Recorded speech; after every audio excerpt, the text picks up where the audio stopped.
OIC organisation of Islamic corporation United Nation के बाद दुनिया का दूसरा सबसे बड़ा ग्रुप है, जिसमें 57 देश शामिल हैं। बीते कुछ दिनों से इस ग्रुप में कुछ सही नहीं चल रहा है और फ्यूचर में ये ग्रुप दो हिस्सों में बंटा हुआ नजर आ रहा है। तो नमस्कार दोस्तों, स्वागत करते हैं आपका चार्जिंग पॉइंट हिंदी में। दोस्तों, आज के इस वीडियो में हम जानेंगे कि किन वजहों से OIC organisation of Islamic corporation future में दो हिस्सों में बढ़ सकता है। तो जुड़े रहिए आप इस वीडियो के साथ। OIC यानी ऑर्गेनाइजेशन ऑफ इस्लामिक कॉरपोरेशन की स्थापना 1969 में हुई थी और इस ग्रुप के बनने की कहानी के पीछे आग लगने की एक घटना है। 21 अगस्त 1969 को जेरूसलम की अल अक्सा मस्जिद में आग लग गई थी। इस आग में मस्जिद की लकड़ी की छत जल गई थी और साथ ही 800 साल पुरानी बैठने की वो जगह भी जल गई थी जिस पर धर्म गुरु बैठते थे। जेरूसलम के पूर्व मुफ्ती अमीन अल हसैनी ने आग लगने की इस घटना को जूइश क्राइम का नाम दिया और पूरी दुनिया के मुस्लिम देशों को मीटिंग करने के लिए बुलाया। बाद में पता चला कि आग ऑस्ट्रेलिया के डेनिस माइकल ने लगाई थी, जो मानसिक रूप से बीमार था। हालांकि 25 सितंबर 1969 को एक मुस्लिम कॉन्फ्रेंस हुई जो मोरक्को के रबत में आयोजित की गई। उस वक्त इस कॉन्फ्रेंस में 24 देशों ने हिस्सा लिया था।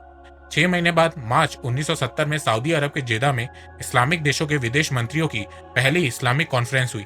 इसके बाद 1972 में इस ग्रुप की नींव पड़ी और इसका हेडक्वार्टर सऊदी अरब के जेदा में बनाया गया। फिलहाल इस ग्रुप में 57 देश शामिल हैं, जिनकी आबादी करीब 180 करोड़ से ज्यादा है। ये ग्रुप मुस्लिम देशों का ग्रुप है और ये ग्रुप कहता है कि ये पूरे मुस्लिम समुदाय की सामूहिक आवाज है। इसका मकसद है कि पूरी दुनिया में मुस्लिम हितों की रक्षा करना और दुनिया के लोगों के बीच अंतर्राष्ट्रीय स्तर पर शांति और हार्मनी कायम करना।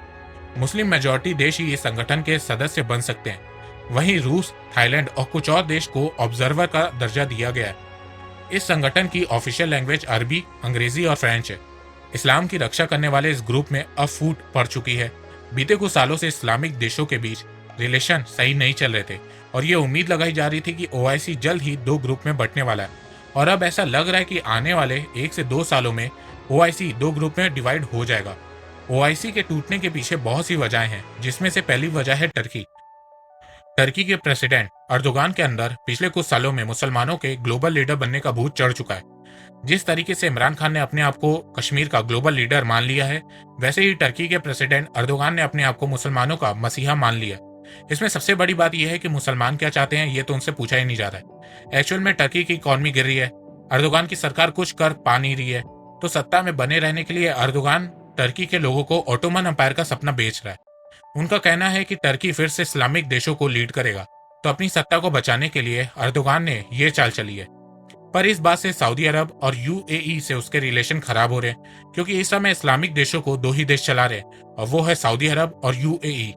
टर्की को पता है कि अगर उसे इस्लामिक देशों की कमान संभालनी है तो उसे सबसे पहले UAE और सऊदी को हराना होगा, पर यह इस समय पॉसिबल नहीं है। तो इसके अलावा टर्की अब अपना एक अलग ग्रुप बना रहा है और उन इस्लामिक देशों के साथ रिलेशन स्ट्रॉन्ग कर रहा है जो UAE और सऊदी के खिलाफ है और उन्हें धीरे धीरे अपने ग्रुप में शामिल कर रहा है।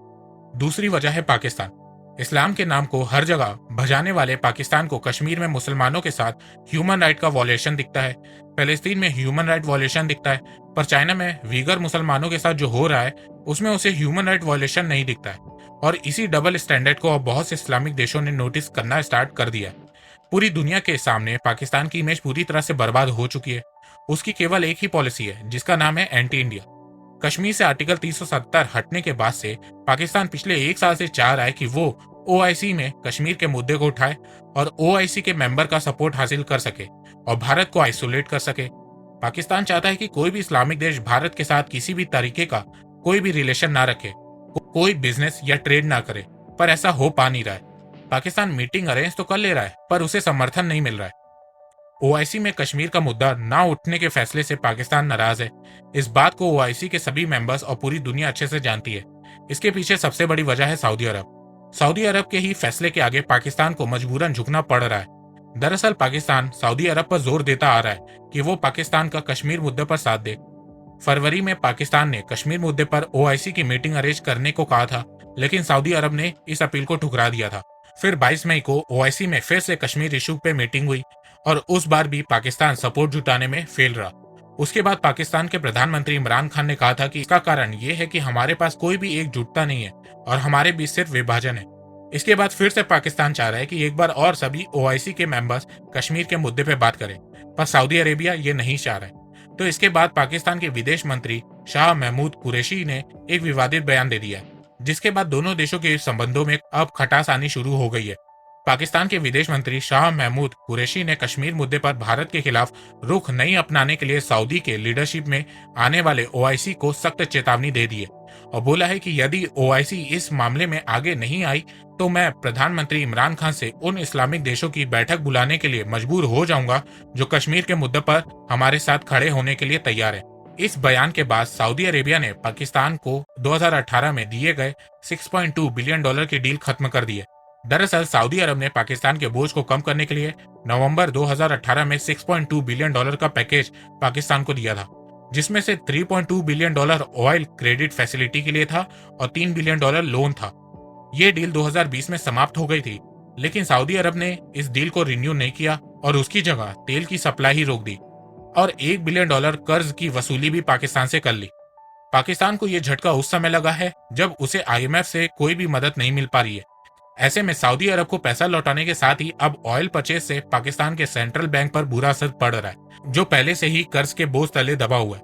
तो इस प्रॉब्लम से बचने के लिए पाकिस्तान के जनरल कमर जावेद बाजवा सऊदी अरब गए हैं। इसके अलावा यूएई ने दिसंबर 2018 में पाकिस्तान के लिए $6.2 बिलियन के पैकेज की घोषणा की थी, जिसमें से $3.2 बिलियन का तेल शामिल था और $3 बिलियन का लोन शामिल था। लेकिन बाद में यूएई ने लोन को घटाकर $2 बिलियन कर दिया और $3.2 बिलियन के उधार तेल के प्लान में भी कटौती कर दी। तो इन सब चीजों को देखने के बाद ये लग रहा है कि पाकिस्तान जल्द ही सऊदी और यूएई से माफी मांगेगा, क्योंकि इस समय पाकिस्तान की औकात नहीं है कि वो इन दोनों देशों के अगेंस्ट जा सके। पर अगर सऊदी अपने रिश्ते पाकिस्तान के साथ नहीं रखना चाहता है तो पाकिस्तान के पास टर्की को ज्वाइन करने के अलावा और कोई रास्ता नहीं बचेगा। तीसरी वजह है इजराइल। जी हाँ, आपने सही सुना है। अभी कुछ दिनों पहले ही आप लोगों ने सुना होगा कि अमेरिका की मदद से यूएई और इजराइल के बीच डिप्लोमेटिक रिलेशन के लिए हिस्टोरिकल एग्रीमेंट हुए, जिसके बाद कुछ इस्लामिक देश जैसे कि ईरान, पाकिस्तान, पैलेस्तीन, टर्की इस एग्रीमेंट का विरोध कर रहे हैं। ये सभी इस्लामिक देश इस एग्रीमेंट के अगेंस्ट है। ये कह रहे हैं कि इस एग्रीमेंट से पैलेस्तीन के लोगों के साथ धोखा हुआ है, मुसलमानों के साथ धोखा हुआ है। एक बात मुझे समझ में नहीं आ रही है कि बाकी इस्लामिक देशों का तो ठीक है कि वो इस एग्रीमेंट के खिलाफ है, पर टर्की क्यों बोल रहा है ये मुझे समझ में नहीं आ रहा है। जबकि टर्की पहला इस्लामिक देश है जिसने इसराइल के साथ 1949 में डिप्लोमेटिक रिलेशन एस्टेब्लिश किए थे। अब जब यूएई ऐसा कर रहा है तो टर्की को प्रॉब्लम क्यों हो रही है, ये समझ में नहीं आ रहा है। अरे मुझे माफ करना, मैं भूल गया कि इन भाई साहब को अभी मसीहा जो बनना है। वहीं कुछ इस्लामिक देश इस फैसले का सपोर्ट भी कर रहे हैं, जैसे कि ओमान, इजिप्ट, जॉर्डन। सऊदी अरब ने अभी तक इस पे कोई रिस्पॉन्स नहीं दिया है, पर ऐसा लग रहा है कि फ्यूचर में सऊदी भी इसराइल के साथ डिप्लोमेटिक रिलेशन बनाने के लिए एग्रीमेंट करेगा, क्योंकि यूएई और सऊदी अरब की दोस्ती भी जग जाहिर है। ऐसे में ज्यादातर जानकार मानते हैं कि सऊदी अरब भी यूएई की राह पर चलेगा। सऊदी और इसराइल के बीच रिलेशन ठीक होने की एक और वजह है, और वो वजह है ईरान। इसराइल और सऊदी अरब दोनों ईरान को अपना दुश्मन मानते हैं। ईरान को लेकर इन दोनों के इंटरेस्ट मिलते हैं, तो फ्यूचर में आपको सऊदी भी अपने रिलेशन इसराइल के साथ सही करता हुआ नजर आ सकता है, और इस डिसीजन के चलते ओआईसी के मेंबर में आपको फूट पड़ती हुई नजर आ सकती है और ओआईसी दो हिस्सों में बंटा हुआ नजर आ सकता है।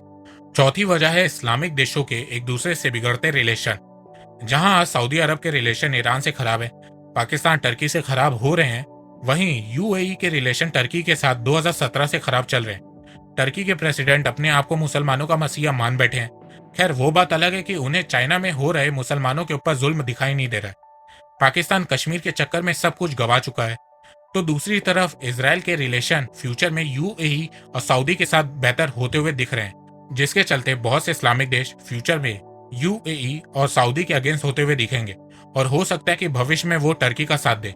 पर इन सब में भारत का खूब फायदा है। वो कैसे, मैं आपको बताता हूँ। ओआईसी में 57 देश हैं। अगर अलग अलग देखें तो भारत के सभी देशों के साथ आमतौर पर अच्छे रिश्ते रहे हैं। बस भारत के रिश्ते पाकिस्तान, टर्की, मलेशिया के साथ खराब है। पर पिछले कुछ सालों में भारत ने अपने रिश्ते इस्लामिक देशों, खासकर सऊदी अरब, ओमान, कतर, यूएई के साथ बेहतर किए हैं, और ये देश चाहते हैं कि भारत को ओआईसी का मेंबर बना दिया जाए। पर पाकिस्तान, टर्की के होते हुए ये मुमकिन नहीं हो पा रहा है। तो अगर फ्यूचर में ओआईसी का ग्रुप डिवाइड होता है तो भारत आपको ओआईसी का मेंबर बनता हुआ नजर आएगा।